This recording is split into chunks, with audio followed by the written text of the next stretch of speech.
गेंदा सेठ की पत्नी अपने घर के बाहर टहलते हुए बड़बड़ा रही थी। पता नहीं इस भुक्कड़ सेठ से कब छुटकारा मिलेगा। मेरा पति तो मेरे लिए मुसीबत बन गया है। तभी गांव का एक व्यक्ति गेंदा सेठ की पत्नी के पास आकर बोला,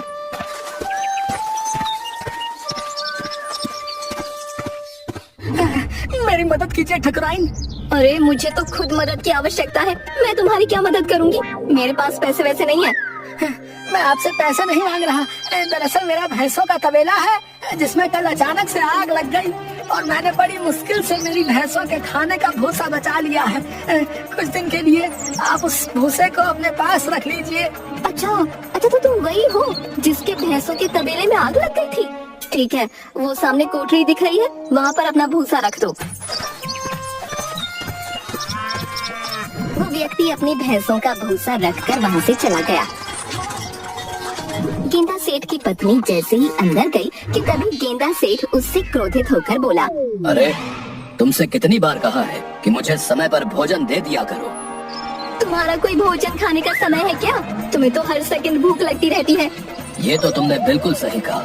चलो जल्दी से मेरे लिए भोजन लेकर आओ। भोजन तो अब तुम्हें रात में ही मिलेगा। मैं जा रही हूँ। कहाँ जा रही हो? पड़ोस की ताई का मुन्ना बीमार है, उसे देखने के लिए। इतना कहकर गेंदा सेठ की पत्नी घर से बाहर निकल गई। हे भगवान, अब मैं क्या करूं? ये तो चली गई और मेरा भूख के मारे दम निकला जा रहा है। गेंदा सेठ अपने घर से बाहर निकला और बेचैनी से टहलने लगा। तभी उसकी नजर घर के बाहर बनी हुई कोठरी पर पड़ी।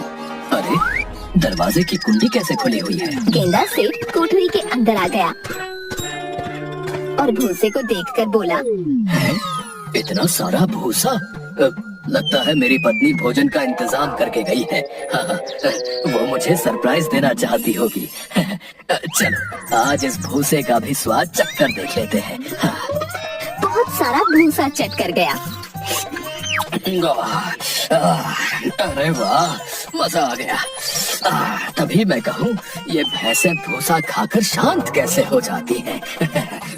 अब इतना स्वादिष्ट भोजन खाएंगी तो उन्हें मजा तो आएगा ना। गेंदा सेठ जैसे ही उस कोठरी से बाहर निकला कि तभी गेंदा सेठ की पत्नी वहाँ आ गई।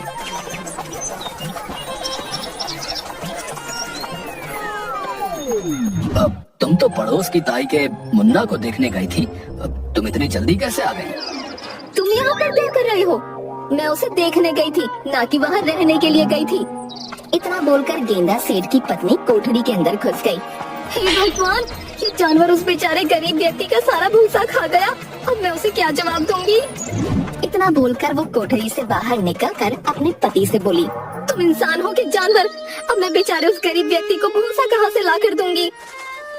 अब मुझे लगा तुमने ये मेरे लिए मंगवाया था, मुझे सरप्राइज देने के लिए। अरे भूखे जानवर, भूसा इंसान खाते हैं क्या? ये तो गाय और भैंसों का खाना है। मैं तो भूल ही गई थी कि मेरे घर में भैंस से भी बड़ा एक भैंसा मौजूद है। चलो जो भी हो, मुझे अब नींद आ रही है, मैं सोने जा रहा हूँ। इतना बोलकर गेंदा सेठ सोने चला गया। इधर जंगल में एक पेड़ के नीचे बहुत सारे साधु एकत्रित होकर भोजन कर रहे थे कि तभी उनकी थाली से एक एक करके भोजन अचानक गायब होने लगा। एक साधु क्रोधित होकर बोला, किसने इन साधुओं का भोजन चुराने की हिम्मत की है? जो भी है सामने आओ, नहीं तो जलाकर भस्म कर दूंगा। मैंने चुराया है खाना, बता क्या कर लेगा तू? तुझे शर्म नहीं आती साधुओं का भोजन चुराने में? मुझे भूख लगी है। तेरी भूख से तो सारा जंगल परेशान है।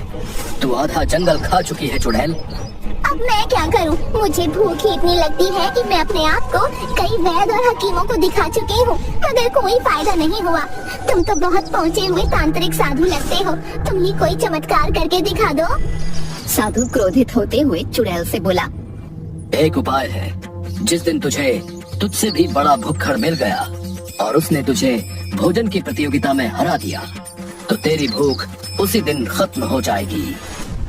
तो फिर ऐसा नामुमकिन है। जितनी बड़ी भुक्खड़ मैं हूँ, उतना बड़ा भुक्खड़ संसार में कोई हो ही नहीं सकता। चुड़ैल की बात सुनकर साधु के होठों पर एक रहस्यमयी मुस्कान आ गई। ये तेरी गलतफहमी है चुड़ैल।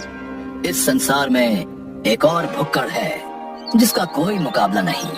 कौन है वो? मैं तुझे इंसानी रूप में उसी गांव में भेज रहा हूँ, टुनटुन के रूप में। नियति तुझे खुद उससे मिला देगी। जब तू उससे मिलेगी तो तेरा ज्यादा खाने का घमंड टूट जाएगा। चुड़ैल ने अपने आप को गेंदा सेठ के गांव में पाया, मगर इंसानी शरीर में। अरे साधु को कोई इंसानी शरीर नहीं मिला था क्या? उस साधु ने तो मुझे वाकई एक टुनटुन में परिवर्तित कर दिया। दरअसल साधु ने चुड़ैल को एक मोटी औरत के रूप में परिवर्तित कर दिया था। तभी चुड़ैल की नजर एक शादी समारोह पर पड़ी। अरे मालूम होता है यहाँ किसी का विवाह हो रहा है। खाने की कितनी अच्छी अच्छी खुशबू आ रही है। जंगल के पत्ते खाकर तो मेरा मुंह कड़वा हो गया था। आज खाऊंगी स्वादिष्ट भोजन। इतना कहकर चुड़ैल सीधे शादी समारोह में घुस गई और खाने के लिए बैठ गई। तभी लड़की के पिता उस चुड़ैल के पास आकर बोले, आपको कभी इस गांव में देखा नहीं? क्या आप बारातियों के साथ आई हैं क्या? बदतमीज आदमी, तुम्हें अतिथि से बात करने की तमीज नहीं। अरे जब मैं यहाँ बैठी हूँ तो जरूर लड़की वाली होंगी ना। अरे आप तो बुरा मान गई। इतना बोलकर वो एक व्यक्ति से बोला, इनके सामने भोजन की थाली परोसो और इनका ध्यान रखना। उस व्यक्ति ने भोजन की थाली चुड़ैल के सामने परोस दी। बड़ा स्वादिष्ट भोजन है। रसगुल्ला, दाल मखनी और कटहल की सब्जी, साथ में देसी घी की पूड़ियाँ भी। आज तो मजा आ जाएगा। इतना बोलकर चुड़ैल खाना खाने में जुट गई, मगर कुछ ही देर में चुड़ैल ने आधे बारातियों का खाना खा लिया। बारात में हाहाकार मच गया। लड़की का पिता चुड़ैल के पास आकर बोला, अरे कितना खाओगी तुम?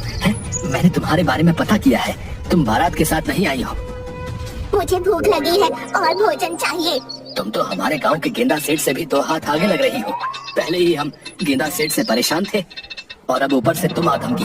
अरे कौन हो तुम? लड़की के पिता की बात सुनकर चुड़ैल के दिमाग में उस साधु की बात घूम गई और वो अपने मन में बोली, लगता है ये वही गेंदा सेठ है जिसके बारे में वो साधु बता रहा था। तभी चुड़ैल उठकर खड़ी हो गई और सीधे वहाँ से चली गई जहाँ पर भोजन बन रहा था। साधु ने मुझे इंसानी शरीर जरूर दिया, मगर मेरी शक्तियाँ अभी भी मेरे पास हैं, जिन्हें मैं महसूस कर सकती हूँ। चुड़ैल ने एक बड़ा बर्तन उठा लिया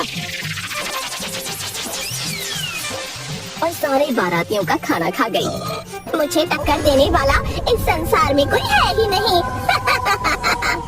इतना बोलकर चुड़ैल गायब हो गई। हाय मैं लुट गया, मैं तो बर्बाद हो गया। सारे बारातियों का खाना खा गई। पता नहीं कौन थी वो। लड़की का पिता सर पीट कर बाहर रो रहा था कि तभी गेंदा सेठ की पत्नी वहाँ आकर बोली, अरे क्या हुआ? काहे को हलक फाड़ फाड़ कर चिल्ला रहे हो? अरे तुम्हें क्या बताओ, एक टुनटुन जैसी दिखने वाली मोटी औरत घुस आई और बारातियों का सारा खाना खा गई। क्या? ऐसा कैसे मुमकिन हो सकता है? जहाँ तक मैं जानती हूँ ये काम तो सिर्फ मेरा पति ही कर सकता है, जिसे मैंने आज घर में ताला लगाकर बंद कर दिया है ताकि वो गलती से तुम्हारे यहाँ पर ना आ जाए। तभी वहाँ पर गांव का मुखिया आकर बोला, अब ये शुभ संकेत नहीं है, हमें जरूर किसी से मदद मांगनी चाहिए। मुखिया ने इतना कहा ही था कि तभी गांव के 3-4 व्यक्ति दौड़ते हुए वहाँ आए। अरे गांव के सारे ढाबों का खाना एक मोटी औरत खाकर चली गई। जब उसे मना किया गया तो उसने ढाबे के मालिकों को बुरी तरह से पीट कर रख दिया। पहले हम इस गांव में गेंदा सेठ से कम परेशान थे कि ये एक और गेंदा सेठ नहीं आ गई।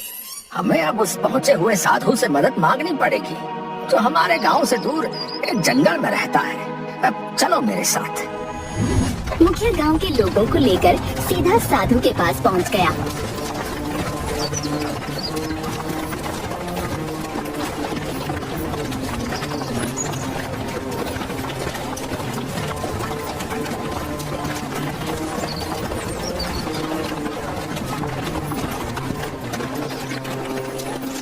साधु रहस्यमयी अंदाज में मुखिया को देखकर मुस्कुराता हुआ बोला, क्या बात है मुखिया, बड़े चिंतित लग रहे हो?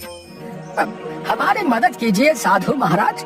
हम पहले ही गेंदा सेठ से बहुत ज्यादा परेशान थे और ऊपर से अब टुनटुन। ऐसे में तो हमारा पूरा गांव अनाज से खाली हो जाएगा। दरअसल वो एक चुड़ैल है और उस चुड़ैल को मैंने ही तुम्हारे गांव में भेजा है। अब क्या बात कर रहे हैं साधु महाराज? उस चुड़ैल को यहाँ भेजने के बजाय आप क्यों ना गेंदा सेठ को ही उस चुड़ैल के पास जंगल में भेज देते? बकवास बंद करो मुखिया और मेरी बात ध्यान से सुनो। उस चुड़ैल ने जंगल में हम सब साधुओं का जीना हराम कर रखा था। इसीलिए आपने हम सबका जीना हराम करने के लिए उस चुड़ैल को हमारे गांव में भेज दिया। मुझसे मदद मांगने आए हो या मुंह चलाने आए हो? अगर मुंह चलाने आए हो तो यहाँ से इसी वक्त चले जाओ। मैं तुम्हारी कोई मदद नहीं करूँगा। क्षमा कर दो साधु महाराज, मगर जल्दी से कोई उपाय बताओ। जाओ अपने गांव और दूसरे गांव जाकर चंदा इकट्ठा करके एक बहुत बड़ी भोजन की प्रतियोगिता रखो। उस प्रतियोगिता में गेंदा सेठ को बुलाना। खाने की प्रतियोगिता देखकर वो चुड़ैल जो कि टुनटुन के रूप में है अपने आप आ जाएगी। मुझे विश्वास है कि खाने में इस प्रतियोगिता में गेंदा सेठ जीत जाएगा और तुम्हारा पीछा उस टुनटुन से छूट जाएगा और साथ में उस चुड़ैल की भूख भी कम हो जाएगी। साधु की बात सुनकर मुखिया चंदा इकट्ठा करने में जुट गया।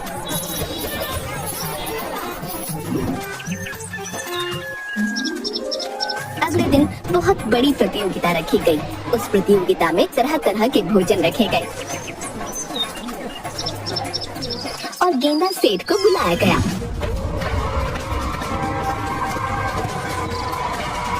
अरे वाह वाह, मुझे नहीं पता था कि मेरे गांव के वासी मुझसे इतना प्रेम करते हैं। उन्होंने मेरे लिए इतना ढेर सारा भोजन तैयार कर रखा है। गेंदा सेठ, तुम इस भोजन को अकेले नहीं खाओगे, बल्कि कोई और भी खाएगा। मैं अपने भोजन को किसी को हाथ नहीं लगाने दूंगा।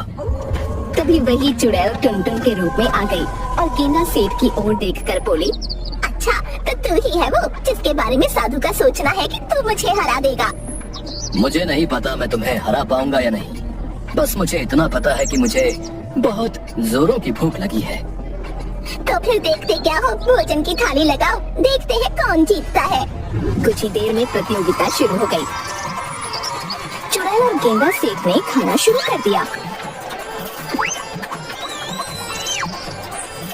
दोपहर तक भोजन समाप्त हो गया।